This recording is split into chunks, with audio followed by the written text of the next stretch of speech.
ताज्या बातम्यांसाठी महान करेला सबस्क्राइब करा आणि बेल आयकॉनला क्लिक करा। वादग्रस्त IAS पूजा खेडकर यांच्या अडचणीत वाढ। न्यायालयाच्या आदेशानंतर पूजा खेडकर पोलिसांसमोर हजर झाले आहेत। वादग्रस्त IAS पूजा खेडकर यांच्या अडचणीत वाढ झाली आहे। पोलिसांकडून पूजा खेडकरची कसून चौकशी सुरू आहे। या संदर्भात सामाजिक कार्यकर्ते विजय कुंभार काय माहिती देतात ते पाहूया। पहिली गोष्ट म्हणजे पूजा खेडकर ही काही स्वतःच्या मनाने तिथं पोलीस चौकीला किंवा चौकशीसाठी आली अशातला भाग नाही।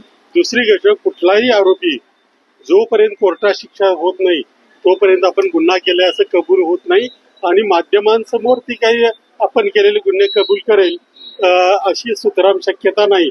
त्याबद्दल तिचं जे काही म्हणणं असेल ते असेल, परंतु EPS सारख्या संस्थेने या मॅडमना सेवेतून बडतर्फ केलं, जास्तीत जास्त अटेम्प्ट केले, त्यामुळे त्यांच्यावर गुन्हा दाखल केला। एवढीच गोष्ट याच्यामध्ये पुरेशी आहे।